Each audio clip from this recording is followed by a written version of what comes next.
కీర్తన సంఖ్య 27. ఈ కీర్తనలో 14 వచనాలు ఉన్నాయి. ఈ కీర్తనను 4 భాగాలుగా చేయడం జరిగింది. కానీ సామాన్యంగా 2 భాగాలు మాత్రమే చేయడం నేను గమనించాను. కానీ నాకు చదువుతుంటే 4 భాగాలు చేస్తే బాగుండని అనిపించింది. మొదటి 3 వచనాలు మొదటి భాగం. యెహోవా నాకు వెలుగును రక్షణనై ఉన్నాడు, నేను ఎవరికి భయపడదును? యెహోవా నా ప్రాణదుర్గము, ఎవరికి వెరతును? నా శరీర మాంసం తినుటకై దుష్టులు నా మీదకి వచ్చినప్పుడు, నన్ను బాధించు శత్రువులు నా మీదకి వచ్చినప్పుడు వారు తొట్టిల్లి కూలిరి. నాతో యుద్ధము చేయుటకు దండు దిగినను నా హృదయం భయపడదు. నా మీదికి యుద్ధము రేగినను దీనిలో నేను ధైర్యం విడకుందును. దావీదు యుద్ధవీరుడు. యుద్ధాలు చేసేటప్పుడు యుద్ధాలు సాధించడానికి ఎలా సాధ్యమైందో తన అనుభవం తను మర్చిపోలేదు. దేవుడు కత్తి చేతను ఈట చేతను యుద్ధం చేయుడు, యుద్ధము యెహోవాదే అని గొలియాతును చంపినటువంటి సందర్భంలో చెప్పిన మాట తనకు గుర్తుంది. తన అనుభవంలో ఎన్ని పర్యాయములు తన బలహీన పరిస్థితిలో శత్రువులపై విజయం సాధించాడో దావీదుకు గుర్తుంది. తనకి శత్రువుల కంటే ఎక్కువ బలం లేకపోయినప్పటికీ, బలగం లేకపోయినప్పటికీ, సైన్యం లేకపోయినప్పటికీ, అరణ్యంలో తరమబడుతున్నప్పటికీ ఏ విధంగా తాను శత్రువులను తప్పించుకున్నాడో, ఏ విధంగా తాను శత్రువులపై విజయం సాధించాడో దావీదుకు గుర్తుంది. అందుకనే ఇప్పుడు దావీదు అంటున్నాడు, యెహోవా నాకు తోడుగా ఉన్నాడు, నేను ఏ యుద్ధానికి భయపడను అన్నాడు. మనం కూడా అటువంటి మాటలు చెప్పగలగాలి. 2వ భాగం 4, 5, 6 వచనాలు. యెహోవా యొద్ద ఒక వరం అడిగితిని, దానిని నేను వెతుకుచున్నాను. అడగటం మాత్రమే కాదు, వెతుకుచున్నాడు. ఏమిటా వరము? యెహోవా ప్రసన్నతను చూచుటకును, ఆయన ఆలయంలో ధ్యానించుటకును. నా జీవితకాలమంతయు నేను యెహోవా మందిరంలో నివసింపగోరుచున్నాను.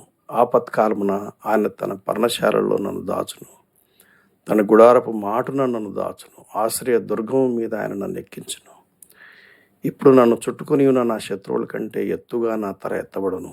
ఆయన గుడారంలో నేను ఉత్సాహధ్వని చేయుచు బలులర్పించేదను. నేను పాడేదను, యెహోవాను గూర్చి స్తుతిగానం చేసేదను. బహుశా కిర్యత్యారీములో ఉన్నటువంటి దేవుని మందసము యెరూషలేములో ప్రత్యక్ష గుడారం కోసం వేసినటువంటి స్థలంలోకి షిఫ్ట్ చేసిన తర్వాత పలికిన మాటలు ఉండొచ్చు. ఎందుకంటే దేవుని ఆలయం అంటున్నాడు, నేను అక్కడ నివసిస్తానంటున్నాడు, అక్కడ ధ్యానం చేస్తానంటున్నాడు, బలులు అర్పిస్తానంటున్నాడు, యెహోవాను గురించి స్తుతిగానం చేస్తానంటున్నాడు. దీన్ని బట్టి అబ్షాలోము తండ్రిని తరుముతున్నప్పుడు, చంపడానికి ప్రయత్నం చేస్తున్నప్పుడు పలికినటువంటి మాటలేమోనని నేను భావించాను. ఒక వరం అడిగాడట. ఏం వరం అదంటే దేవుని సన్నిధిలో స్పెండ్ చేస్తాడట. మరి రాజుగా ఉన్నావు కదా, మరి దేవుని సన్నిధిలో ఉండగలిగింది ఎవరు? యాజకులు, ప్రధాన యాజకులు. మరి యాజకుల కంటే, ప్రధాన యాజకుల కంటే రాజుగా ఉండటం గొప్ప భాగ్యం కదా. ఈయనేంటి ఈ మాటలు అంటున్నాడు? దావీదుకు దేవుని ఎడలు ఉన్నటువంటి ప్రేమ చూడండి. దావీదు తన లైఫ్లో ఎప్పుడు దేవుని వాక్యం అంటాడు, దేవుని చిత్తం అంటాడు, దేవుని సన్నిధి అంటాడు, దేవుని మందిరం అంటాడు. రాజుగా ఉండే రాజుకు ఇంత టైం ఉంటుందా దేవుని గురించి ఆలోచించడానికి?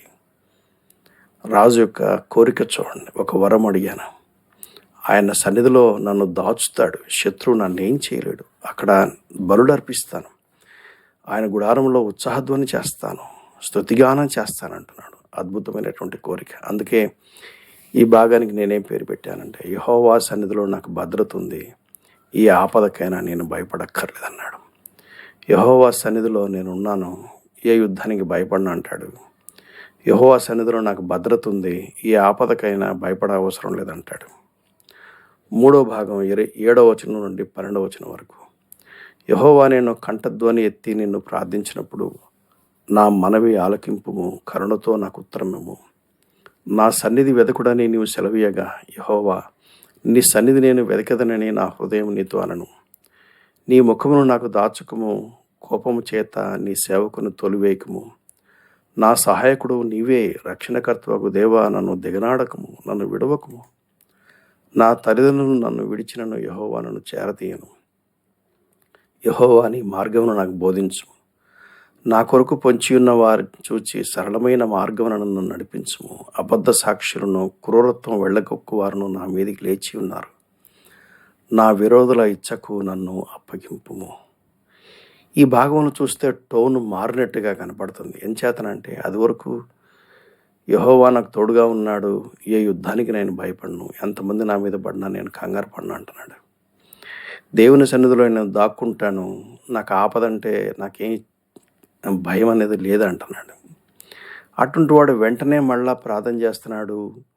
ఆయన దాన్ని బట్టి చూస్తే ఇక్కడేదో కొంచెం తేడా వచ్చినట్టు అనిపించింది. చూడండి 8వ వచనంలో, నా సన్నిధిని వెదకుడి అని నీవు సెలవేయగా యెహోవా నీ సన్నిధి నేను వెదకదనని నా హృదయము నీతోనెను. బహుశా దేవుని సన్నిధిని దావీదు ఏమైనా మిస్ అయ్యాడా, దావీదు ఏమైనా పొరపాటు చేశాడా? ఎంచేతనంటే దేవుని సన్నిధిలో మనం కొనసాగించబడాలంటే పాపము చేయకుండా పాపం నుంచి దూరంగా ఉండాలి.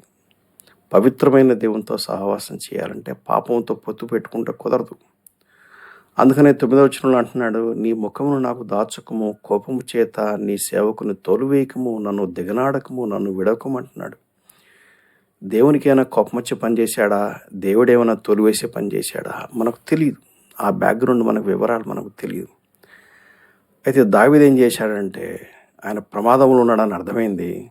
శత్రువుల నుంచి రక్షించమని ఆ దేవుడే నాకు దిక్కని ఆ దేవుని సన్నిధిని మరలా ఆయన వెతుకుతున్నాడు. 10వ వచనంలో అంటాడు, తల్లిదండ్రులు విడిచిపెట్టినా నువ్వు నన్ను విడిచిపెట్టావు, నీ మార్గం నాకు బోధించు, నన్ను నడిపించు, ఈ పరిస్థితిలో ఎట్లా తప్పించుకొని బయటపడాలో నాకు ఒక మార్గం చూపించు. నా మీదికి క్రూరత్వం కలిగిన వాళ్ళట, అబద్ధ సాక్షులట మీద పడుతున్నారు, నా విరోధుల ఇచ్చకు నన్ను అప్పగించమని దావీదు మొరపెడుతున్నాడు. ఈ భాగానికి నేనేం పేరు పెట్టానంటే, దావీదు ప్రమాదంలో ఉన్నప్పుడు తన శత్రువుల నుంచి రక్షించమని యెహోవాకు ప్రార్థించాడు. 13, 14 వచనాల తర్వాత భాగం, సజీవుల దేశమున నేను యెహోవా దయను పొందునన్న నమ్మకం నాకు లేని ఎడల నేనేమవుదును? యెహోవా కొరకు కనిపెట్టుకుని ఉండును, ధైర్యం తెచ్చుకుని నీ హృదయమును నిబ్బరముగా ఉంచుకునుము. యెహోవా కొరకు కనిపెట్టుకొని ఉండుము. ఆపదలో చిక్కుకున్నప్పుడు నిరుత్సాహపడి ఆగిపోవద్దు. రక్షకుడైన యేసుక్రీస్తునందు విశ్వాసం ఉంచి ధైర్యముగా ముందుకు సాగండి. దావీదు తన అనుభవాల్లో మనం నేర్చుకున్నటువంటి పాఠం ఏంటంటే, భయపడకుండా ఉంటాం, ధైర్యంగా ఉంటాం, కానీ కొన్నిసార్లు మనం చేసే బుద్ధిహీనమైనటువంటి పనులు బట్టి దేవుని సన్నిధికి దూరం అవుతాం. తద్వారా మరలా ఆపదలో చిక్కుకుంటాం, శత్రువుల మీద పడతారు. దావీదు తన సొంత కుమారుడు తనను చంపడానికి ప్రయత్నం చేయటం ఏంటి? మనకు తెలిసి సంగతి. దావీదు బెత్షెబ విషయంలో చేసిన పాపమును బట్టి దావీదు పాపములు ఒప్పుకున్నాడు, క్షమించమని వేడుకున్నాడు, పాపములు క్షమించబడ్డాయి. అయితే తాను తెలిసి చేసిన పాపమును బట్టి పర్యవసానాన్ని ఎదుర్కొన్నాడు. అందులో ఒక భాగం ఏంటంటే తన సొంత కుమారుడే తన మీదికి శత్రువుగా లేశాడు. కనుక అంశంకు ఏం పేరు పెట్టానంటే, దేవుడు తనతో ఉన్నాడని, తాను ఎవరికి భయపడనని దావీదు ప్రకటించాడు. అయినప్పటికీ కొన్నిసార్లు అతడు భయపడ్డాడు, కానీ దేవుని వైపు చూసి ధైర్యంగా ముందుకు సాగాడు.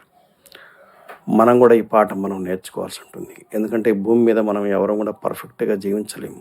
పొరపాట్లు చేసే అవకాశం ఉంది, పడిపోయే అవకాశం ఉంది. మరలా ప్రభు వైపు చూడాలి, చక్కదిద్దుకోవాలి, క్షమించమని వేడుకోవాలి. ఆయన సన్నిధిలోనే మనకు ధైర్యం ఉంటుంది. ఆయన కృప మనకు తోడుగా ఉండాలి. అందుకని 13వ వచనం అంటాడు, యెహోవా దయను పొందునన్న నమ్మకము నాకు లేని ఎడల నేనేమవుదును? దావీదు అంటాడు, ప్రభువా నీ దయ గనుక నా మీద లేకపోతే నేను బతికి ఉండేవాడినా అని అంటాడు. నాకు చిన్న సంఘటన గుర్తుకొస్తుంది. ఒక తల్లి ఒక పిల్లాడిని కొడుతుంటే వాడు తల్లిని గట్టిగా వాటేసుకున్నాడు. అప్పుడు తల్లి ఇంకేం కొడుతుంది? కనుక ప్రియమైన సహోదరి సహోదరులారా, దేవుని సన్నిధిని మనం వెతుకుదాం. దేవుని సన్నిధిలో మనకు ధైర్యం ఉంటుంది. వ్యతిరేకతలు ఉంటాయి, శత్రువులు ఉంటారు, మన మీద దాడి చేసే పరిస్థితులు ఉంటాయి. అయితే ఆ దేవుని దయను కోరుకుందాం, దేవుని సన్నిధి కోరుకుందాం, భయపడకుండా ముందుకు సాగిపోదాం. ఆగిపోవద్దు, విశ్వాసంతో ముందుకు సాగిపో, దేవునిపై ఆధారపడు. అదే కీర్తనకారుడు మనకు నేర్పిస్తున్నటువంటి పాఠం. ప్రభువైన యేసుక్రీస్తు కృప మనకు తోడయుండునుగాక. ఆమేన్.